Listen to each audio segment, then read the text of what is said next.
এ নওজোয়ান তরুণীরা বাপেরা, আমার নবী পাকের জীবনী বললে দেখা যায় আমার নবী পাক 570 খ্রিস্টাব্দে দুনিয়া জমিনে এসেছে। 40 বছর বয়সে নবী আমার নবুয়তের এলান করেছে, অর্থাৎ ডিউটিতে জয়েন হয়েছে।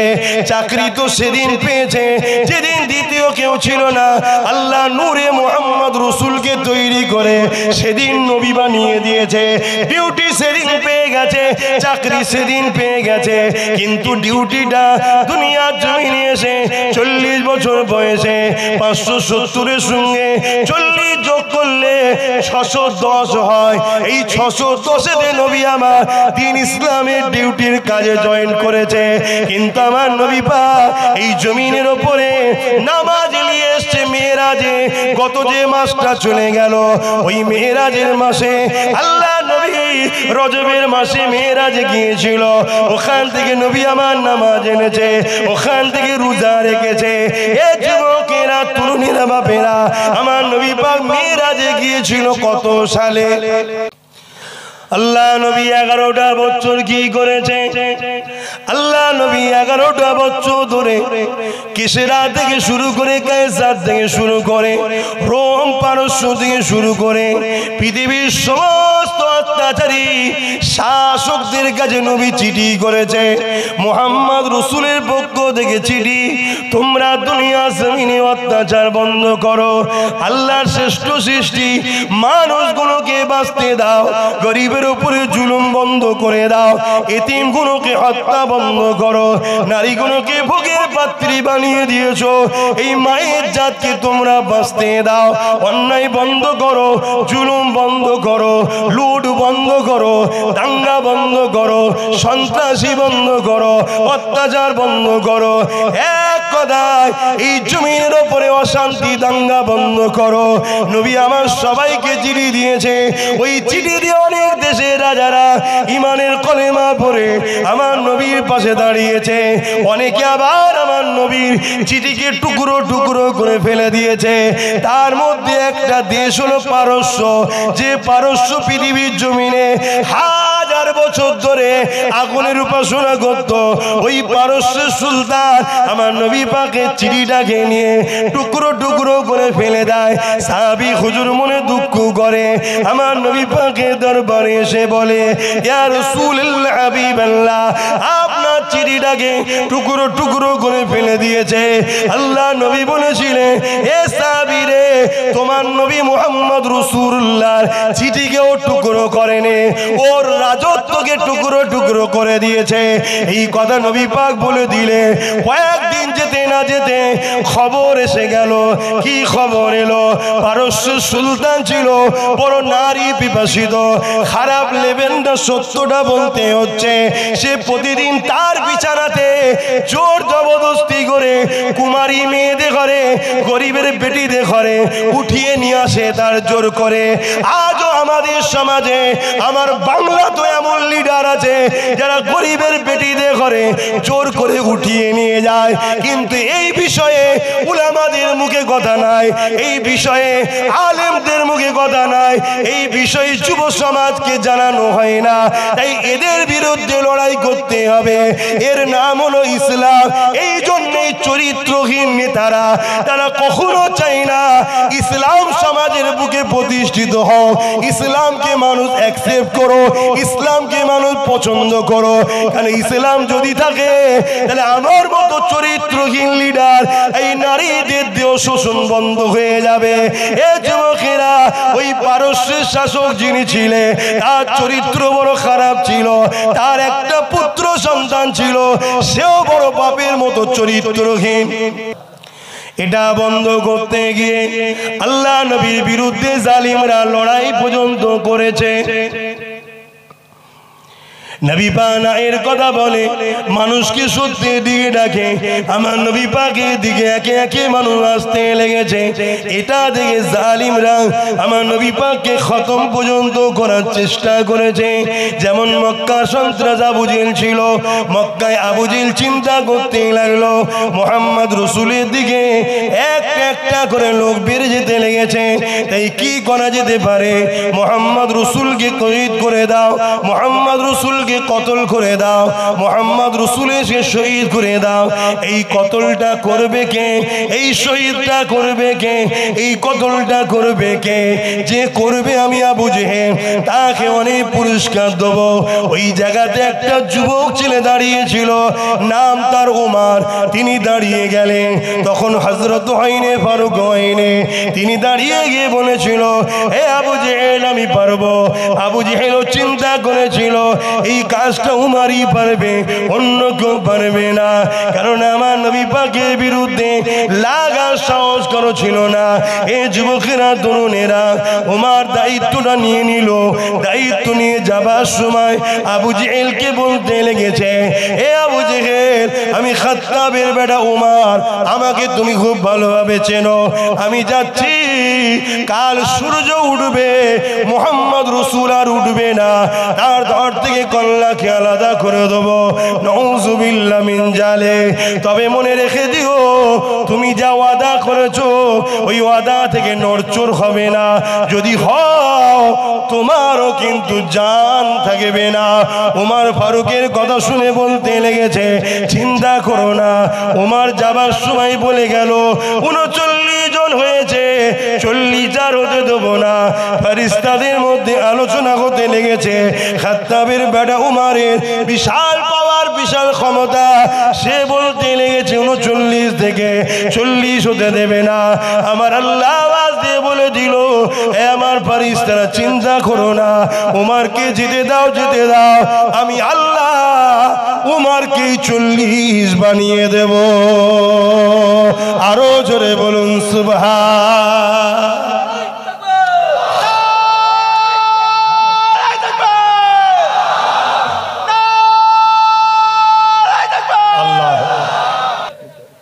আজকে দিনেও বিরোধীর কারণটা কারা করছে দেখুন।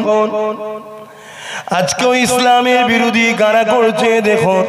যারা ধর্মের দোকানকে টিকাবার জন্য আমার রাসূলুল্লাহ বিরোধী করতে লেগেছে, হয় তারা ধর্মের নামে নারীদেহ শোষণ করে, না হয় ধর্মের নামে মানুষকে খুব বোকা বানাতে লেগেছে, না হয় ধর্মের নামে নিজেকে মানুষের খোদা বানাতে লেগেছে। আজকে দিনও তারা আমার রাসূলুল্লাহর বিরোধী করতে লেগেছে। সেই দিনে আবু জেহেল বিরোধী করেছিল। কেন? আবু জেহেল মানুষের খোদা সেজে বসেছিল। আবু জেহেল মানুষের উপরে জুলুম অত্যাচার করত। আবু জেহেল নারীদের ঘরে ভোগের পাত্রী বানিয়ে দিয়েছিল। আবু জেহেল সমাজের মানুষকে অন্ধকারের দিকে নিয়ে চলে গিয়েছিল, জাহিলিয়াত পুনের দিকে নিয়ে চলে গিয়েছিল। নারী হলে জন্তু জন্তু পুঁতে দিত। সমাজের মধ্যে ইনসাফ ছিল না, ইনসানিয়াত ছিল না, মানবতা ছিল না, প্রেম ছিল না, ভালোবাসা ছিল না। আজকে দিনও যারা সমাজকে ধ্বংসের দিকে নিয়ে যাচ্ছে, যারা খুনের পক্ষে, অত্যাচারের পক্ষে, সন্ত্রাসীর পক্ষে, জুলুমের পক্ষে, গরিব মানুষগুলোকে কৃতদাস দাসী বানাতে চায়, মানুষের পেটিগুলোকে নিজের ভোগের পাত্রী বানাতে চায়, যারা মা বাপকে বৃদ্ধাশ্রমে রাখা পছন্দ করে, তারাই দেখুন আজকে দিনে আমার নবীর দিনের বিরোধী করছে। তারা আমার রাসূলুল্লাহর বিরোধী করছে। সেদিন আবু জেহেল নবীকে মিটাতে চেয়েছিল, আজকে দিনে আবু জেহেলের চেলারা আমার নবীর দিনকে মিটাতে চাইছে। কিন্তু মনে রাখবেন, সেদিন আবু জেহেল মিটে গেছে, আমার নবীকে মিটাতে পারেনি। আজকে যারা নবীর দিনকে মিটাতে চাইছে, আল্লাহ তাদেরকে মিটিয়ে দেবে। আমার নবীর দিন কখনো মিটবে না। আল্লাহ নবী বললেন, আখিরি জামানায় উলামা দুই ধরনের হবে। আল উলামা ওয়ারাসাতুল আম্বিয়া, সবাই দাবি করবে আমি নবীর ওয়ারিস, কিন্তু উলামা দুই ধরনের হবে। একটা হলো খায়রুল উলামা, আর একটা হলো শাররুল উলামা। একটা হলো ভালো উলামা, আর একটা হলো খারাপ উলামা। ইলম দুজনই শিখবে, কোরআন দুজনই বলবে, হাদিস দুজনই পড়বে, বুখারী মুসলিম দুজনই শিখবে, কিন্তু একজন ইলম অর্জন করে করে আল্লাহ দ্বীনের জন্য নবীর উম্মতকে আল্লাহ রাসূলের দিকে জোড়ার জন্য চেষ্টা করবে, নবীর সঙ্গে উম্মতের সম্পর্ক করার জন্য চেষ্টা করবে, নবীর পক্ষে কথা বলবে। আর একদল উলামা হবে ইলম শিক্ষা করে দুনিয়ার অত্যাচারী জালিম শাসকদের অর্থ নিয়ে ডলার নিয়ে টাকা নিয়ে তাদের দালালি করতে থাকবে। উদাহরণ হিসাবে জানিয়ে দিই, আমার ভারতবর্ষে একটা রাজা ছিল যার নাম হলো হতভাগা আকবর। এই আকবর উলামা মুফতি মাওলানাদেরকে অর্থ দিয়ে খরচ করে তাদের দ্বারা কোরআনের বিরুদ্ধে একটা কিতাব লিখেছিল, যে কিতাবটার নাম হলো দ্বীনে ইলাহি। ওই উলামারা কোরআনের বিরুদ্ধে কিতাব লিখলো, অথচ তারাই কোরআন পড়ে মাওলানা হয়েছে, তারাই হাদিস পড়ে মাওলানা হয়েছে। কিন্তু অর্থের কাছে, গাড়ি বাড়ির কাছে তারা নিজেদের ইলমকে বিক্রি করে, ঈমানকে বিক্রি করে জালিম অত্যাচারী শাসকের কাছে বিক্রি হয়েছে। তারা দ্বীনে ইলাহি লিখে দিল, আকবর দ্বীনে ইলাহির প্রচার করতে লাগলো। এদিকে মুজাদ্দিদ আল পেশানি রাহমাতুল্লাহ আলাইহি, তিনি মুজাদ্দিদ আল পেশানি আকবরের বিরোধী করতে লাগলো। মুজাদ্দিদ আল পেশানি তিনিও আলেম, তিনিও কোরআন পড়েছে, হাদিস পড়েছে, কিন্তু বয়সটা অনেক হয়ে গেছে। এই যুবকেরা মুজাদ্দিদ আল পেশানির দিকে গুটি কতক লোক দাঁড়ালো, আকবরের দিকে অনেক বড় বড় মুফতি মাওলানা দাঁড়িয়ে গেল। কারণ আকবর অর্থ দিয়েছিল, আকবর টাকা দিয়েছিল, আকবর সম্মানীয় পদ দিয়েছিল। এই মুজাদ্দিদ আল পেশানির বিরুদ্ধে ওই উলামারা লেগে গেল। এ যুবকেরা, এটাও নতুন নয়, কারবালার ময়দানে একটু চলুন ঘুরে আসি। ওই কারবালার দিনে কি হয়েছিল? এজিদ বাহিনী পাঠিয়েছিল 22,000 লোক, আর ইমাম পাক মাত্র 72 জন ছিল। 22,000-এর মধ্যে 3,000 হাফেজে কোরআন ছিল, 3,000 মুফতি ছিল, 7,000 আলেম ছিল।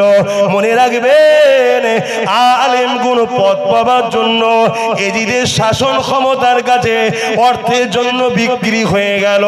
তারা দেখিয়ে দিল এ দুনিয়ার মানুষ, এটা তো আমাদের জন্য ইতিহাস, যুগে যুগে ইতিহাস ঘটেছে আমাদেরকে সতর্ক করার জন্য আল্লাহ। কিন্তু মুজাদ্দিদ আল পেশানি রাহমাতুল্লাহ আলাইহি, তিনি একা গুটি কতক আলেম দিয়ে আকবরের বিরুদ্ধে লড়াই করলো।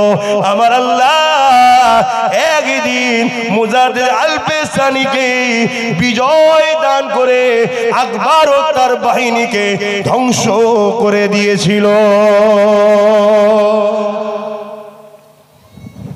আকবরের মাজার কবর পুঁতা,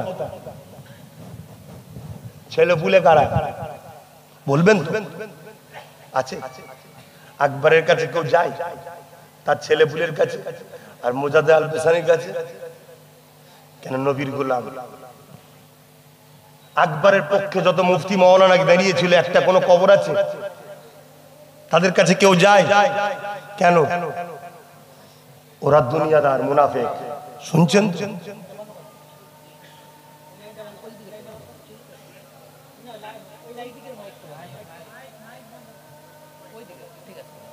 শুনছেন তো নাকি?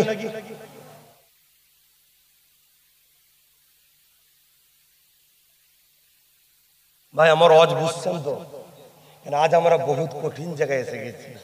আজও যারা আমাদের বিরুদ্ধে লেগেছে, পাওয়ার তাদের হাতে, ম্যান পাওয়ার তাদের হাতে, মানি পাওয়ার তাদের হাতে, মাসুল পাওয়ার তাদের হাতে, অস্ত্র পাওয়ার তাদের হাতে। এই জায়গায় দাঁড়িয়ে থেকেও আমরা যদি বাঁচতে চাই, আমাদের তো কিছু পাওয়ার দরকার।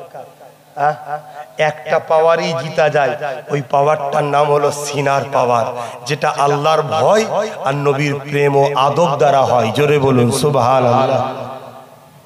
তাই বুঝাচ্ছি। আর আমাদের সবচেয়ে বড় আজকের দিনে যদি কেউ ক্ষতি করে, ওই ক্ষতিটা হলো, আমি আবার বলছি, খারাপ নেবেন না, ওই ক্ষতিটা হলো তথাকথিত উলামা, মুফতি, মাওলানা। হ্যাঁ, ইলম আছে, অস্বীকার করছি না, বড় বড় মুফতি, বড় বড় মাওলানা, বিরাট কিতাবের জ্ঞান আছে ভাই, অস্বীকার করছি না, কিন্তু তারা দুনিয়ার কাছে বিক্রি হয়ে গেছে। শুনছেন তো? এই তুই এতক্ষণ পরে এলি, আবার মোবাইল বার করেছিস কেন? ঠিক আছে, শুনছেন তো ভাই? আমার কথা বুঝছেন? আল্লাহ নবী তাই বললেন আখেরি জমানায় আমার উম্মতের মধ্যে ৭৩ দল হবে। কটা?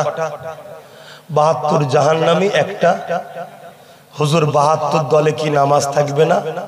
নবী বলল থাকবে। রোজা থাকবে না? থাকবে। হজ থাকবে না? থাকবে। যাকাত থাকবে না? থাকবে। কোরআন থাকবে না? থাকবে। হাদিস থাকবে না? থাকবে। তারপরে জাহান্নামে যাবে কেন? আল্লাহর নবী বললেন তাদের অন্তরে আমি নবী আমার হাইয়া থাকবে না, অর্থাৎ আদব প্রেম সম্মান থাকবে না, সব থাকার পরও জাহান্নামী। শুনছেন? তাহলে আমাদেরকে মানুষ বাঁচবেন কিভাবে? মুফতি বাঁচবেন কিভাবে? পীর বাঁচবেন কিভাবে? মৌলানা বাঁচবেন কিভাবে? আখেরি জমানা তো, আখেরি জমানা তো। কোটি কোটি টাকা টেবিলের তলায় লেনদেন হয়ে যায়, আমাকে বেঈমান বানাতে আসে না, কি বুঝবেন কি করে? আর উলামা ছাড়া তো চলাও সম্ভব নয়। এই সম্ভব নাকি? না ডাক্তারের কাছ থেকে শুনবেন, উকিলের কাছে শুনবেন, সে তো ভুলভাল ফতোয়াতে চলে যাবে। তাহলে উলামা দরকার। কিন্তু উলামা ৭৩ দলের মাথাতেই উলামা বসে আছে। সবাই বলছে আমি কোরআন হাদিস মানি, কিন্তু এরপরও নবী বলছে ৭২ জাহান্নামী। তাহলে কি হবে? তাহলে চিনবেনটা কি করে? ও নামাজ পড়ে, ও রোজা রাখে, ও মুফতি, ও বুখারী পড়ায়, ও তাফসীর পড়ায়, ও হাদিস পড়ায়, ও 10টা মাদ্রাসা করেছে, 50টা মসজিদ করেছে, এইগুলো দেখে চিনবেন নাকি? কথা বলছে না তো। এইগুলো যদি চিনতে যান ঠকতে হবে। কেন? যে ৭২ দলের উলামা আছে তাদেরকে কোটি কোটি ডলার টাকা দেওয়া হচ্ছে মসজিদ বানাবার জন্য, মাদ্রাসা বানাবার জন্য। যেখানে ছোট মাদ্রাসা আছে 3 তলা ভিআইপি মাদ্রাসা করে দাও মার্বেল দিয়ে। স্বাভাবিক আপনার বাচ্চাকে আপনি ওই ছিটে বেড়াতে পাঠাবেন না, মার্বেলেরটাই পাঠাবে। মার্বেলের মাদ্রাসায় নামাজ দেবে, রোজা দেবে, হজ দেবে, যাকাত দেবে, সব দেবে, শুধু দিল থেকে নবীর প্রেম ও আদব কাটবে। কেন? যার দিলে নবীর প্রেম ও আদব থাকবে না, তার দিলে সিনার পাওয়ার নাই। সিনার পাওয়ার যখন নাই, বোম ফেললে ফাটবে। আর সিনার পাওয়ার থাকলে 900 বছর আগে চলে গেছে বাগদাদের আব্দুল কাদের জিলানী বড় পীরের ওসিলায় বাগদাদে বোম ফাটেনি। জোরে বলুন সুবহানাল্লাহ। আরো জোরে বলেন।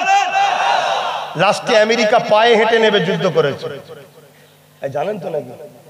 যত মিসাইল ফাটে ফেলে, একটাও ফাটে না। কেন? কি জন্য? কেন? বাগদাদে একজন শুয়ে আছে, 850-900 বছর আগে চলে গেছে, কিন্তু তিনার সিনাতে এমন পাওয়ার আছে, সেই পাওয়ার আজও কাজ করছে। জোরে বলুন সুবহানাল্লাহ। অনেকে তো বলে ওলি আল্লাহদের কাছে যে কি হবে। এই আরেক ইসলামের বিদ্বেষ শুনছেন তো নাকি? তাহলে এই সিনার পাওয়ারটা বাঁচাতে হবে। এই বাঁচাবার পন্থা কি? যেমন সোনা চিনতে গেলে কোষ্ঠী পাথর দরকার। মোমেন না মুনাফিক? আরে প্রকাশ্য দুশমন তো চিনা যায়। দুটো দাড়িওয়ালা, দুটো টুপিওয়ালা, দুটো রোজাদার, দুটোই হাজি, দুটোই নামাজি, দুটোই মুফতি, দুটোই মাওলানা।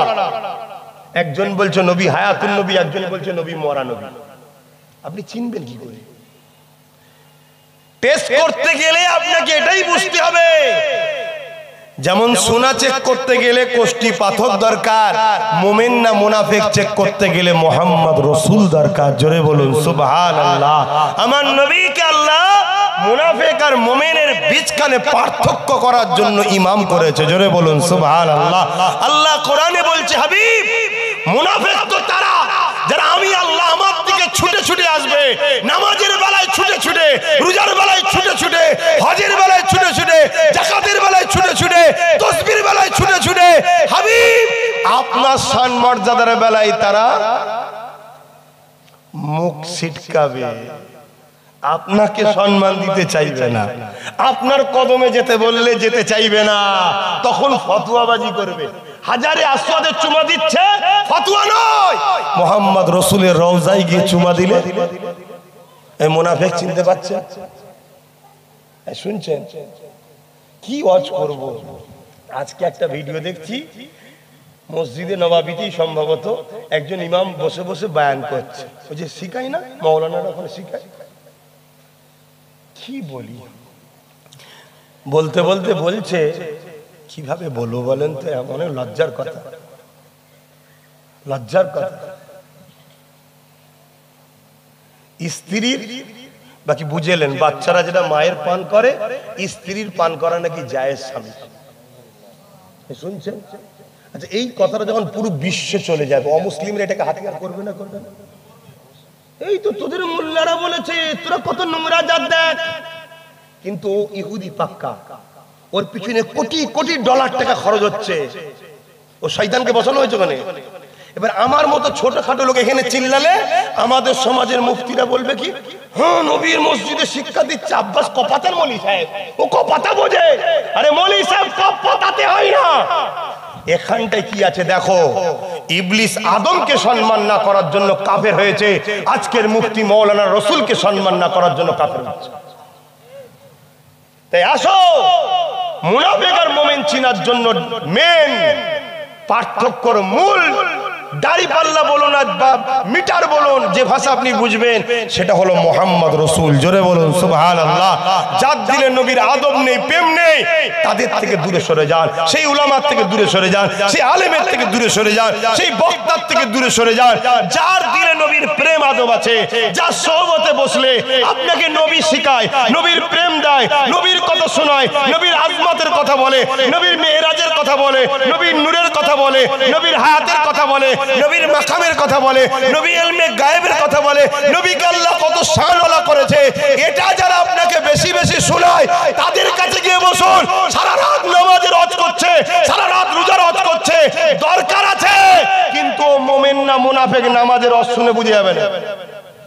শুনছেন না শোনেন না? ওকে বলুন অনেক নামাজের হজ শুনেছি আলহামদুলিল্লাহ, দরকার আছে, একটু আমার নবী যে চাঁদ দু টুকরো করেছিল ওটা বলো তো।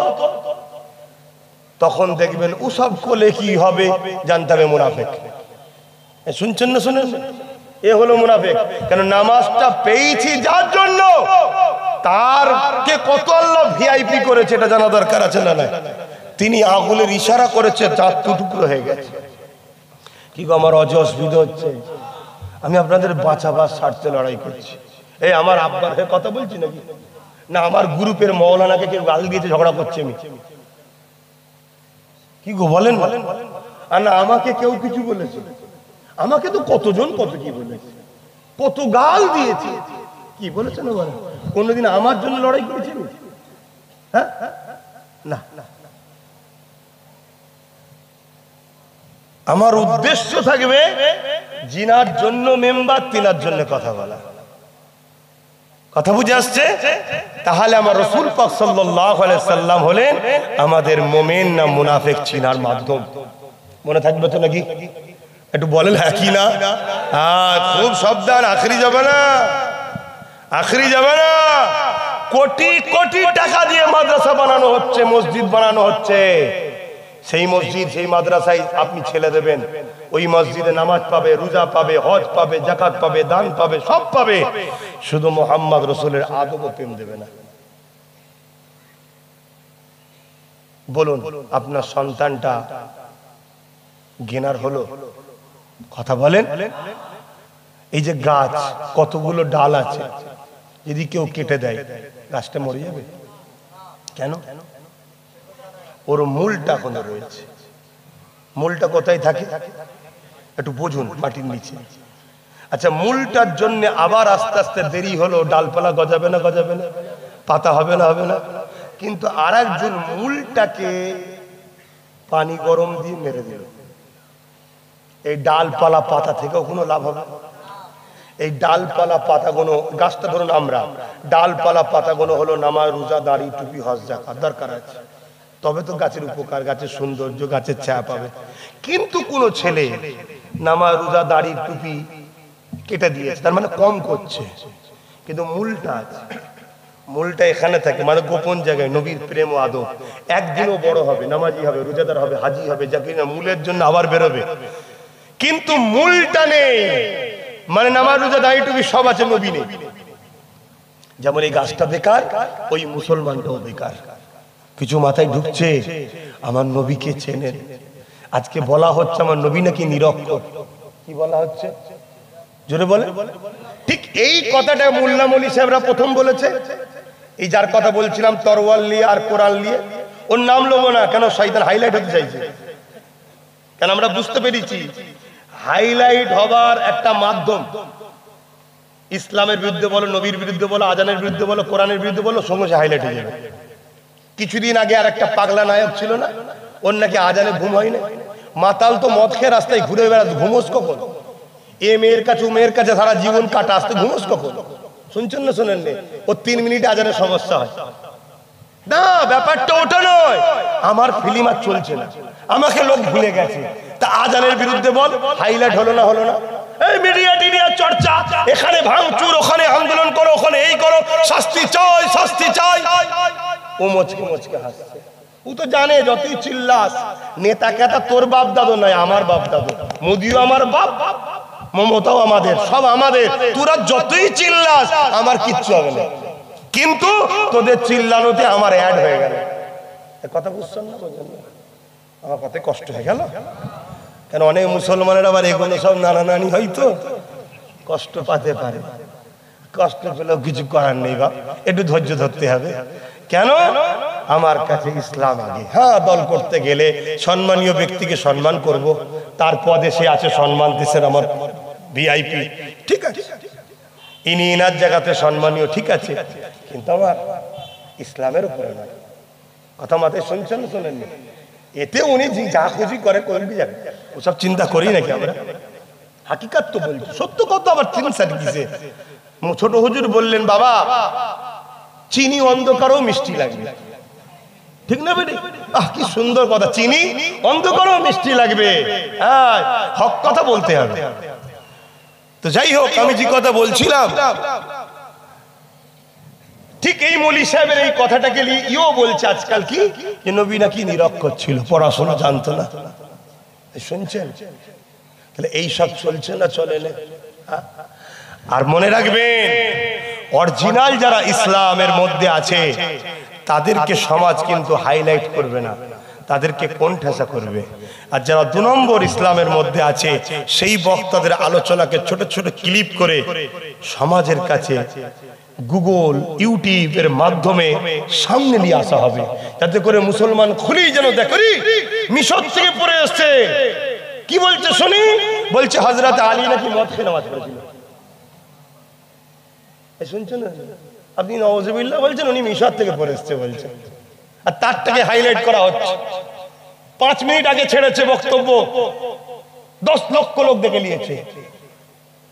বলবে তোদের আব্বাস সিদ্দিকী কি বোঝে রে, আমাদের দেখেছিস 5 মিনিটের মধ্যে ভিউ দেখ। যদি দল ভারী হওয়াতে যদি হক হয়, তাহলে সালাউদ্দিন আইবি ছিল 12,000 আর সেলিবিয়ারে ছিল 4,000। খালিদ বিন ওলীদের নেতৃত্বে মাত্র 2,000 বা 3,000 খাইবারে, আর ওইদিকে ছিল রোমরা 2 লক্ষ। শুনছেন তো নাকি? অতএব সংখ্যাতে কখনো দেখা যায় না। সংখ্যায় যদি দেখেন তাহলে বদরে ছিল আবু জেহেল 1,000, প্রফেট মুহাম্মদ সাল্লাল্লাহু আলাইহি ওয়াসাল্লাম মাত্র 313। কিন্তু বিজয় কাদের হয়েছিল? শত শ্রেষ্ঠটা বলুন, শ্রেষ্ঠটা বিজয় কার? হ্যাঁ, আল্লাহ যার পক্ষে। অতএব হযরত আলী, মাওলা আলী শেরে খোদা রাদিয়াল্লাহু তাআলা, তিনি 12 বছর যখন বয়স, তখন থেকে তিনি রাসূল পাক সাল্লাল্লাহু আলাইহি ওয়াসাল্লামের খেদমতে নবীর ইসলাম মেনে নবীর পিছু পিছু ঘুরতো। জোরে বলুন সুবহানাল্লাহ। সেই মাওলা আলী সম্বন্ধে কি কথা বলছে শুনছেন? শুনছেন তো নাকি? আব্বাস সিদ্দিকী কেউ যদি ছোট বড় কথা বলে ঈমান যাবে না, কবিরা গুনাহ হবে। আর আহলে বায়াত হলেন মাওলা আলী, ওনার সম্বন্ধে কেউ ছোট বড় কথা বললে ঈমান চলে যাবে। তাহলে লক্ষ্যটা কি? ঈমান বার করা, তাই তো নাকি? ধরুন একটা বক্তা এখানে বসে এতগুলো লোক শুনছে, বলল হযরতে আলী 12 কি বলে নামাজ পড়াতে পড়াতে শরাব পান করেছিলেন, তাই তিনি সূরা ইখলাস ভুল পড়েছেন। ওয়াজ কমপ্লিট হয়ে গেল, একটা কেউ এই কথাটার প্রতিরোধ করলো না। যতজন মাহফিলে ছিল সব কটা কাফের হয়ে গেল। শুনছেন না শুনুন? কেন? অন্যায়ের প্রতিবাদ করার দাম যেমন ঈমান, আর আহলে রাসূলদের বিষয়ে কেউ মিথ্যা বললে তাদের প্রতিবাদ না করলেই ঈমান চলে যায়। কথা বুঝতে পারছি? তাহলে ইসলামের থেকে কোনোভাবে আমাদেরকে মিটাতে পারে না। বিগত দিন যত বড় বড় সুপার পাওয়ার আমাদেরকে মিটাতে গেছে, দাজলা নদীতে রক্তে লাল হয়ে পানি লাল হয়ে গেছে, তথাপিও চিঙ্গিস খান আমাদের মিটাতে পারেনি। হালাকু খান কি বলে মিশরের জমিনে আমাদের মাথা কেটে ওই মাথার খুলি দিয়ে বড় বড় রাজপ্রাসাদ করেছে, তথাপিও ইসলামও আমাদেরকে মিটাতে পারেনি। কারণটা কি? তাদের হাতে সব ছিল, তাও মিটাতে পারেনি। তারা রিসার্চ করে দেখেছে এদের দিলের মধ্যে একটা পাওয়ার আছে, ওই পাওয়ারটা হলো নবীর প্রেম, নবীর আদব। এদের দিল থেকে ওই পাওয়ারটাকে না বার করতে পারলে আমরা আজকে যতই চেষ্টা করি এদেরকে মিটানো যাবে না। এদেরকে একটা দুটো করে মব লিঞ্চিং এর নামে মারবো, একটা দুটো করে মব লিঞ্চিং এর নামে মেরে দেবো, আর এরা সিজদায় পড়ে আল্লাহকে বলবে আল্লাহ বাঁচান, সাহায্য করেন। খোদার পক্ষ থেকে এমন মার আসবে লাশকে নুকোতে হবে। শুনছেন না শোনেন না? তাহলে এটা কিসের জোরে হচ্ছে? কথা বলছে না? নামাজির দোয়া কবুল হয়? এই বেনামাজি যদি নামাজ ঈমান যদি না থাকে সেদিন নামাজ পড়ে তার দোয়া কবুল হবে? তাহলে কিসের জোরে কবুল হয়? অর্থাৎ যে নবীর সঙ্গে প্রেম আছে। আল্লাহ কোরআনে বলেন কুল ইন কুনতুম তুহিব্বুনাল্লাহ ফাত্তাবিউনি ইউহিব্বুকুমুল্লাহ ওয়া ইয়াগফির লাকুম যুনুবাকুম আল্লাহু গফুরুর রহিম। বরকাত লাম কুল, তার মানে বলেন, আপনি বলেন হুজুর কি বলবো? ইন কুনতুম তুহিব্বুনাল্লাহ, যারা বলে আল্লাহকে ভালোবাসি, এরা যদি সত্যবাদী হয়, ফাত্তাবিউনি, আগে যারা আপনাকে মানে ইত্তেবা করে, আর যারা আপনাকে মানবে ইত্তেবা করবে, ইউহিব্বুকুমুল্লাহ, আমি আল্লাহ তাদেরকে ভালোবাসবো। জোরে বলুন সুবহানাল্লাহ। তাহলে আল্লাহর সাহায্য, আল্লাহর ভালোবাসা পাওয়ার সিস্টেম কি? নবীকে আগে ভালোবাসে মেনে নিতে হবে। আর এরা কি করছে? ৭২ দল কি করছে বলুন? তাই আমি আপনাদেরকে জ্ঞান দিচ্ছি না, উলামাদেরকে জ্ঞান দিচ্ছি না, পীর পিসায় মুফতি মাওলানাকে জ্ঞান দিচ্ছি না, জাতির স্বার্থে বলছি। প্রত্যেকটা জুম্মায় মাসে 4টে জুম্মা হয়, মসজিদে 3টে জুম্মা নবী শিখান উম্মতকে, নবীর জীবনী শুনান উম্মতকে। এই উম্মত যদি বাঁচাতে চান এদেরকে নবী শিখান, নবী চিনান। বছরে 52টা জুম্মা হয়, কমসে কম 30টা জুম্মায় প্রতিটা মসজিদে মসজিদে নবীর জীবনী শুনান, নবীর জীবনী শুনান। নামাজের যদি পুরো কমপ্লিট রুকন আরকান যদি ঠিক নাও করতে পারে, দিল থেকে ইচ্ছা করে যদি না করে আল্লাহ তাও কবুল করে নেবে। জোরে বলুন সুবহানাল্লাহ। কিন্তু সরষের দানার থেকেও ক্ষুদ্র নবীর শানে যদি গুস্তাখি হয়ে যায়, ঈমান চলে যাবে। তাহলে বেশি কোনটা শিখতে হবে বাপ? একটু কথা বলছে না তো? তাহলে প্রতিটা মাহফিলে, প্রতিটা জলসায়, প্রতিটা জায়গাতে 100টা যদি বক্তা ওয়াজ করে, 100টা জলসায় উচিত হবে 70টা জলসাতে যারা সামনে থাকবে এদেরকে নবী শোনানো। বাকি 30টা আরো বিষয় আছে শোনানো দরকার। কি গো, আমার ভুল বুঝছেন নাকি? হ্যাঁ, এখন কি ওয়াজ হচ্ছে? তাফসীরুল কোরআনের নামে কি হচ্ছে? হ্যাঁ, আমার নবী পাকের আহালিয়াদের নিয়ে মজাক করা হচ্ছে, ছোট বড় কথা বলা হচ্ছে। আর এই উম্মতে মুহাম্মাদি এদের কোনো হুঁশই নাই। এরা হই হই করছে, ইউটিউব হুজুর ধরছে, ফেসবুক হুজুর ধরছে। হ্যাঁ, একটু সাবধানে চলো যুবকরা, আমার কথা কষ্ট পেচ্ছ না তো?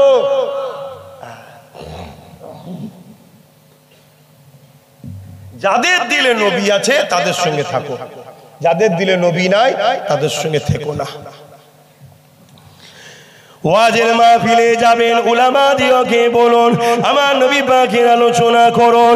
উলামারা যখন উম্মতকে শোনাবে আমার নবী পাক সাল্লাল্লাহু আলাইহি ওয়াসাল্লাম তিনার কথা শোনাতে লাগবে। এ যুবকেরা, তরুণীরা, বাপেরা, আমার নবী পাক সাল্লাল্লাহু আলাইহি ওয়াসাল্লাম কোন রাস্তা দিয়ে যখন যেত, ওই রাস্তার বালি কোনা, পাথর, গাছপালাগুলো আমার নবী পাককে সালাম দিত, আসসালাতু আসসালামু আলাইকা ইয়া রাসূলুল্লাহ, হাবিবাল্লাহ। এই উম্মত যখন এই কথাটা শুনবে, এই যুব সমাজের হৃদয়ে আমার নবীর প্রেম বাড়বে না কমবে? বলুন বলুন। এই যুব সমাজকে যখন শোনানো হবে, এ যুবকেরা আমার নবীর নেতৃত্ব মানো, আমার নবীকে লিডার বলে মানো, আমার নবীকে পথ প্রদর্শক বলে মানো, আমার নবীর মতো মডেল দ্বিতীয় জমিনে আসেনি। আর আমার নবী পাক সাল্লাল্লাহু আলাইহি ওয়াসাল্লাম এত বড় লিডার ছিলেন।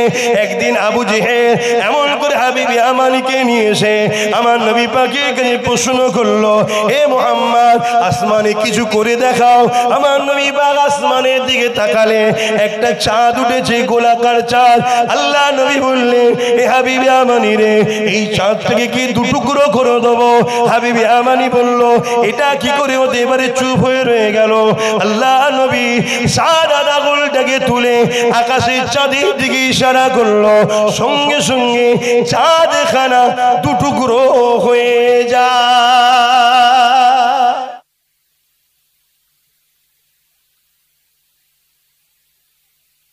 সেখানে ওয়াজ করাটাও হলো গুনার কাজ।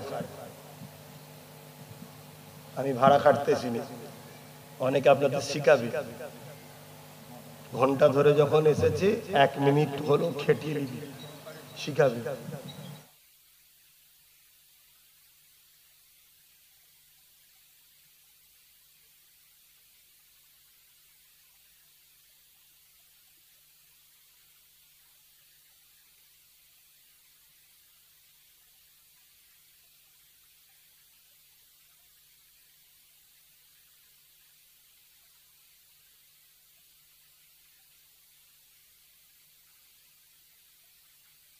আচ্ছা আচ্ছা, আমি কি ওয়াজ করছি শুনছেন তো? তাহলে আমার নবী আগুনের ইশারা করেছে আকাশের চাঁদ। বলেন বলেন বলেন। পৃথিবীতে যত সুপার পাওয়ার আছে নবীর বিরোধী করছে, সব কটাকে এক জায়গায় করে বলে আকাশের চাঁদকে সরাতে হবে না, একটা বাল্ব জ্বালাবো, লাইট ওই যে জ্বলছে না, সবাই মিলে বলে একটু সর, একটু সর, তোমরা চেষ্টা করে দেখো দিন হয় কি। তাহলে মূর্খ কোন আমার নবীর সঙ্গে পাল্লা দেয়? শুনছেন না শোনেন? আমার নবীর ইশারা আকাশের চাঁদও শোনে। কেন? আকাশের চাঁদটাও হলো মুহাম্মদ রসুলের উম্মত ও গোলাম। জোরে বলুন সুবহানাল্লাহ। গোলাম পরিচয় দিচ্ছে আকার হয়ে, মালিকের হয়ে পরিচয় দিচ্ছে। কি পরিচয়? প্রেমের পরিচয়। আমার আকা, আমার মালিক মুহাম্মদ আরবি সাল্লাল্লাহু আলাইহি সাল্লাম আমাকে বলেছে দুটুকরো হ, দুটুকরো হ। আর আজকে যদি নবী আপনাকে একটা ছুরি দিয়ে বলে পোড়া আঙুলটা কেটে দে, এই মুসলমান পারবে? তাহলে চিন্তা করো, শ্রেষ্ঠ মানুষ আমরা কত খারাপ হয়ে গেছি। আকাশের চাঁদ প্রমাণ দিচ্ছে প্রেমের, গোলামির আমরা পাচ্ছি না। আমরা সামান্য দুনিয়ার একটু পথকে ছাড়তে পারছি না। কেন? একটু পথকে ছাড়তে পারছি না। যে চলো রাসূলুল্লাহর যখন দুশমনি করছে, মাদ্রাসাকে যখন মিটিয়ে দিতে চাইছে, মসজিদকে যখন মিটিয়ে দিতে চাইছে, চলো এদেরকে ডিভোর্স দাও, তালাক দাও, এদের সাথে থাকবো না। মুসলমান এটাই করতে পারছে না, তাকে ছুরি দিলে মনে হয় সে আগুন কেটে দেবে। বেঈমান, অত্যাচারী, জালিম, মুশরিক, অত্যাচারী নেতার জন্য মুসলমান অপর মুসলমানকে খুন করছে, হত্যা করছে। শুনছেন? হত্যা করছে। সেই মুসলমানকে যদি বলা হয় নবীর দ্বীনের জন্য তোমার একটা আঙুল কেটে দাও, পারবে? এই কথা বুঝছেন? আমার বিশ্বাস আজকের দিনে যারা ঈমান আছে, আঙুল কেন প্রত্যেকে গলা কেটে দিতে পারবে। জোরে বলুন সুবহানাল্লাহ, আরো জোরে বলুন সুবহানাল্লাহ। হ্যাঁ, 100% পারবে। যদি না পারে তার মধ্যে ঈমান কিসের? শুনছেন না শোনেন? সেই জায়গা যদি কোনোদিন আল্লাহ কোনো ঈমানদারকে নিয়ে যায়, ঈমানদার সত্যিই জানতে দেবে। হয়তো সে নিজেও বুঝতে পারবে না, এই পারবো, হ্যাঁ পেরে যাবে। ঈমান তোকে নিয়ে চলে যাবে। ঈমান তো প্রেমের নাম, আদবের নাম। ঈমান ও প্রেম আদব তোকে নিয়ে চলে যাবে যে তুই জানতে যাবি হুজুরের জন্য। আর হুজুরের জন্য যে জানটা যাবে, জানটা বেরোবার আগে জান্নাত দেখানো হবে। জোরে বলুন সুবহানাল্লাহ। জানটা এমনিও যাবে, অমনিও যাবে। তো হুজুরের জন্য গেলে লাভ যখন, তার হুজুরের জন্য দেবে প্রতিজ্ঞা লাভ। শুনছেন না? শুনছেন? আজ থেকে নিয়ত করলাম যে আল্লাহ আপনার হাবিবের জন্য এই জানকে কোরবান করে দিলাম। কোনোদিন যদি খরচ করতে হয় আমরা রাজি আছি। হয় আপনি 60 বছর পর এমনি এমনি হয়তো ইন্তেকাল করলেন, কিন্তু এই নিয়তটা পাক্কা থাকার জন্য আল্লাহ হুজুরের গোলাম হিসেবে হুজুরের কদমেই আপনাকে রাখবে। জোরে বলুন সুবহানাল্লাহ। কিছু বুঝতে পারলেন আমার কথা? নিয়ত করলেই আল্লাহ খুশি হয়ে যায়। নিয়ত করলি, জানেন না, ওয়াজ শোনেন না, কেউ নিয়ত করেছিল জলসায় যাব, কোনো কারণে আসতে পারেন, আটকে গেছে। যেই নিয়ত করে অমনি ফেরেশতাকে বলে লিখে দে খাতায়। আল্লাহ পাপ করলে বলেন সময় দিদি তওবা করে মাফ করে দেবো। তা নিয়ত করেছে এখনো করেনি তো, আল্লাহ বলছেন ভালো নিয়ত তো করেছে, খারাপ তো করেনি, লিখে দে। জোরে বলে সুবহানাল্লাহ। আমরা কি নিয়ত করব না? আমাদের জান, আমাদের মাল, আমাদের পরিবার, আমাদের বাচ্চা, আমাদের সন্তান সবটাই আল্লাহ ও রসুলের জন্য কুরবান। কি নিয়ত করা দরকার আছে না নাই? আমরা যদি সচ্চা নিয়ত করতে পারি, যারা আজকে লাফালাফি করছে সব অটোমেটিক ঠান্ডা হয়ে যাবে। কেন? একটা ইমানদার কত বড় পাওয়ার রাখে ইতিহাস তারা জানে। শুনছেন না? শুনছেন? ইমানদার একটা, তার কত বড় পাওয়ার তারা জানে। ইমানদারকে জঙ্গলের বাগরা পর্যন্ত চেনে। জোরে বলুন সুবহানাল্লাহ। একটু বলবে বিষয়? হ্যাঁ, আমার দাদা হুজুরের হাতে একজন হাত দিলেন, প্রতাপ চন্দ্র সেন নাম। কি নাম? দাদা হুজুর তাকে বললেন, বাবা আজ থেকে তোমার নাম আব্দুল মুমিন। কি নাম? আব্দুল মুমিন। হুজুর ইজাজত দিলেন, যাও সব মাজার ঘুরে আস। কেন? যুবকদের একটু জানা দরকার দাদা হুজুর কে। কেন এখন অনেক হুজুর বেরিয়ে পড়েছে। আব্বাস হুজুর কি? আব্বাস হুজুর তো হুজুর আবার বিরাট শখ আমার। এরকম কত হুজুর বেরিয়েছে, লাস্টে দাদা হুজুর ছেড়ে দিয়ে আমি হুজুরের পাল্লাই পরে ধ্বংস না হয়ে যায়। এই জন্য দাদা হুজুর চিনানো দরকার আছে যুবকগুলোকে।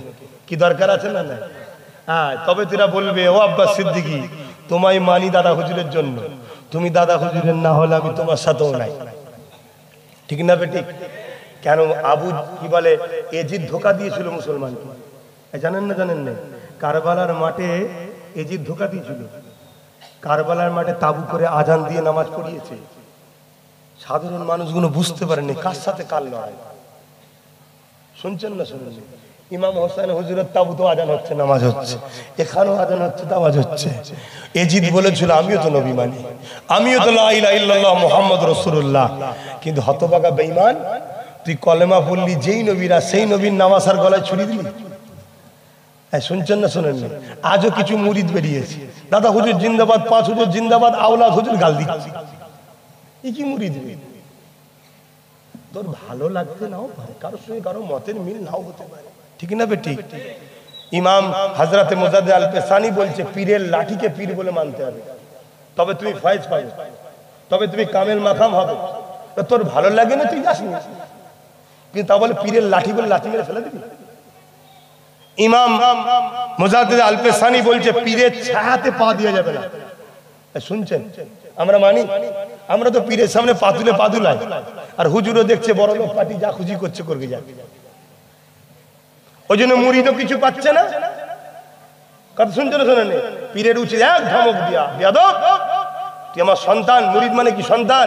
বাপের সামনে পাদুলাই, চুপ করে পানে বিবসে। তাহলে কি হতো? মুরিদটা কিছু পেত, কিছু পেত, নবীর দিদারও পেয়ে যেত। জোরে বলুন সুবহানাল্লাহ। এখন তো বেয়াদব হয়ে গেছে। তো ভাই, তাহলে মুজাদ্দিদ আল পেসানি কি বললেন? পীরের ছায়াতে পা দিয়াও যাবে না। এজন্য আল্লাহ আমার নবীর ছায়াওই রাখে না। জোরে বলুন সুবহানাল্লাহ। কারণ নবীর ছায়াতে যদি অসতর্ক পাপ হয়ে যেত, বিয়াদবি হতো। আর নবীর সঙ্গে বিয়াদবি মানে কাফের। পীরের সঙ্গে বিয়াদবি করলে কাফের হয় না, সে বিলায়েত পাবে না, সে ফয়েজ পাবে না, সে কামেল মাকাম হতে পারবে না। শুনছেন? মুজাদ্দিদ আল পেসানি বলছে, কেউ যদি বায়াত করতে চায়, ওলি আলাদা জিনিস, পীর মুরিদি আলাদা জিনিস। শুনছেন তো নাকি?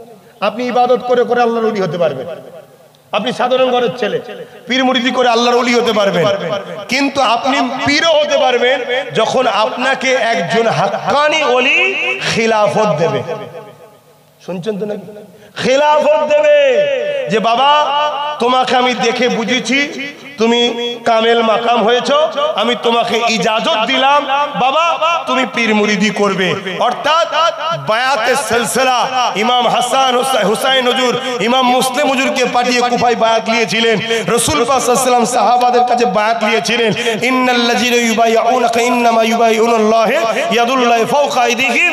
ওই যে বায়াতের সিলসিলা আল্লাহর পক্ষ থেকে নবী নিয়েছে, এই আল্লাহ বলছেন হাবিব সাহাবাদের হাতের উপরে আপনার নয় আমি আল্লাহ আমার হাত ছিল। জোরে বলুন সুবহানাল্লাহ। সেই যে বায়াতের সিলসিলা আজও চলে আসছে। বাইয়ুন থেকে বায়াত বিক্রি হয়ে যাওয়া আল্লাহ রাসূলকে পাওয়ার জন্য কোন হাক্কানি ওলি যদি এনাকেও খেলাফত দেয় যে বাবা তোমাকে ইজাজত দিলাম, কিন্তু হাক্কানি যে ওলি হবে জাতা লোককে দিয়ে দেবে না, তাকে বসবে, তার সঙ্গে পথে থাকবে, লুটা বইবে, খেদমত করবে, সাথে সাথে ঘুরবে। খাজা গরিবে নওয়াজ উসমান হারুনি হুজুরের কাছে গেলেন, জানেন না বায়াত হলেন, হুজুরের দরবারে বসে জেকে রাজগার করছে, মোরাকেবা মুসাহিদা করছে। দীর্ঘদিন যাওয়ার পরে খাজা হুজুরকে ডাক দিলেন, বাবা একবার জমিনের দিকে দেখো তো। বাবা জমিনের দিকে তাকিয়ে বলছে, হুজুর আমি 7 তাবক জমিনের নিচে দেখছি। জোরে বলুন সুবহানাল্লাহ। বাবা আসমানের দিকে বলছে, হুজুর আল্লাহর আরশ দেখতে পাচ্ছি। জোরে বলুন সুবহানাল্লাহ। এই আজকালকার 72 দলের মুসলমান মানবে এগুলো, কিন্তু যারা আল্লাহর উপরে ঈমান আছে তারা মানবে না? মানবে না। এ দেখাবার মালিক উসমান হারুনিও নয়, খাজা গরিবে নওয়াজও নয়, দেখাবার মালিক আল্লাহ। তিনি অন্তরের চক্ষু, চোখ কটা? একে চন্দ্র, দুয়ে পক্ষ, তিনে ঈশ্বরচন্দ্র বিদ্যাসাগর 3টে চোখ দেখেছে, আমাদের মুফতিরা 3টে চোখ পাইনি। কি মোল্লা মুলিছে আল্লাহই ভালো জানে। শুনছেন তো নাকি? তাই 3টে চোখ, কলবের চোখ দিয়ে যখন দেখবে তখন সব দেখা যায়, ঠিক না বেঠিক গো? হ্যাঁ। তখন উসমান হারুনি হুজুর বললেন, চলো বাবা আল্লাহ তোমাকে কামেল মাকাম করেছে, বিলায়েত দিলেন, পাওয়ার দিলেন। দাদা হুজুর রহমাতুল্লাহ আলাইহি বসিরহাটের বড় মাওলানা আল্লামা রুহুল আমিন রহমাতুল্লাহ আলাইহি এমনি এমনি খলিফা করে দিয়েছে। এসেছে, মোটা অঙ্কের টাকা দিয়েছে, পান খেয়ে দাদা হুজুর বলল, ঠিক আছে বাবা তুই খলিফা যা। এটা করেছে নাকি? এত সহজ। পীর হবার খুব শখ আব্বাস সিদ্দিকী। মুরিদ যদি ভুল করে কিয়ামতের দিন পীরকে আল্লাহ ধরবে, এত সহজ। সুফি ফাতেল ওয়াইসি তার মুরিদ খলিফাদের বলেছিল, এ বাবা তোদের সবাইকে বলছি আবু বকর ছাড়া বুঝে বুঝে পাগড়ি ফেলবি, বুঝে বুঝে পাগড়ি ফেলবি। দল বাড়াবার জন্য, খদ্দের বাড়াবার জন্য, নজরানা লিবার জন্য পাগড়ি ফেলবি নি। যদি মুরিদ ভুল করে, গার্জেন, মুরিদ পীর মানে গার্জেন, তো কিয়ামতের দিন যেমন বাপ মাকে ধরা হবে ছেলের জন্য, মুরিদের জন্য পীরকে ধরা হবে। তাই দাদা হুজুর ওসিয়াতনামার প্রথমেই লিখে দিয়েছে, যে নামাজ পড়েনি সে আবু বকরের মুরিদ নয়। অত সহজ নাকি? দাদা হুজুর এমনি এমনি পীর খলিফা মুজাদ্দিদ হয়েছে নাকি? উনি সব গুড়া মেরে বেঁধে দিয়ে চলে গেছে না? গাঁজা খোর বলবে আমি দাদা হুজুরের মুরিদ, সুদ খোর বলবে দাদা হুজুরের মুরিদ। ওই জন্য দাদা হুজুর মেরে দিয়ে চলে গেছে, কাটি সব বেঁধে দিয়ে চলে গেছে। বাবা যে নামাজ পড়বে না, সুদকে পরেজগার করবে না, হারাম দ্রব্য থেকে দূরে আসবে না, আমি আবু বকর বলছি সে আমার মুরিদ নয়। কেন? দাদা হুজুরও জানে কিয়ামত দিন আল্লাহকে জবাব দিতে হবে। শুনছেন? এজন্য আমার কাছে অনেকে মুরিদ হতে যায়, খারাপ বুঝবেন না, যাই। কারণ আমার আব্বা অনেক জায়গায় বলে ফেলেছে যে আমি আমার ছেলেকে আজানটা দিদি কটাই নামাজ হবে? 8:30। না না ঠিক আছে, এখন অনেক সময় আছে, 8 ঘন্টা সময় আছে। আল্লাহ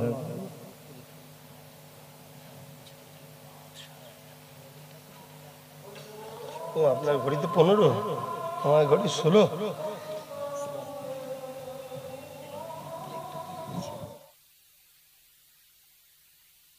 তাই করে 40 করে দেন। এখান থেকে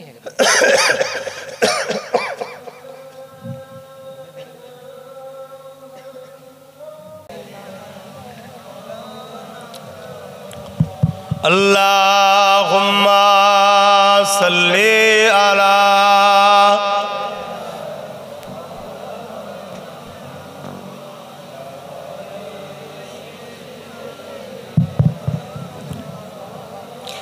एक मैं नहीं उन पर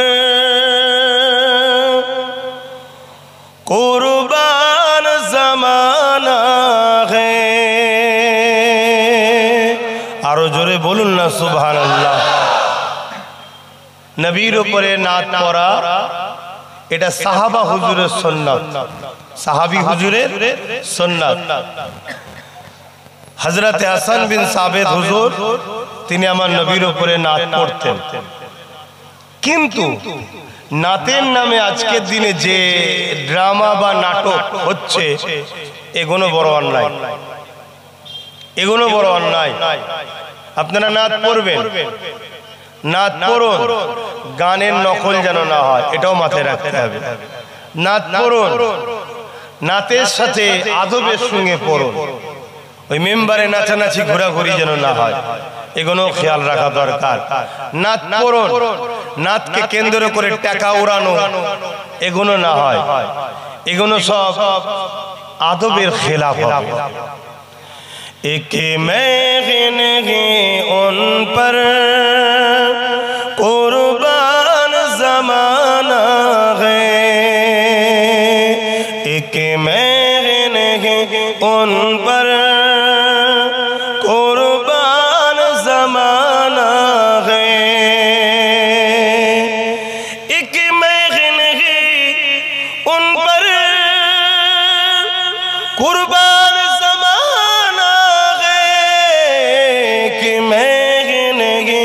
उन पर कुर्बान ज़माना है, जो रब दो आलम का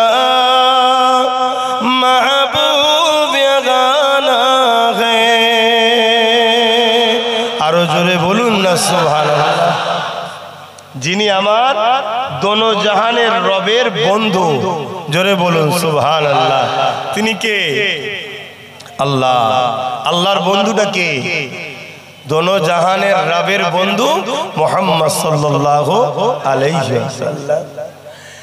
কলবুল সে जिसने हमें खुद ही पार लगाना है, कलबुल से जिसने हमें खुद ही पार लगाना है, जगरा कौ बाबा है, हसनैन का नाना है, जगरा कौ बाबा है, हसनैन का नाना है, एक मैं नहीं उन पर कुर्बान ज़माना है। अल्लाहुम्मा सल्ले अला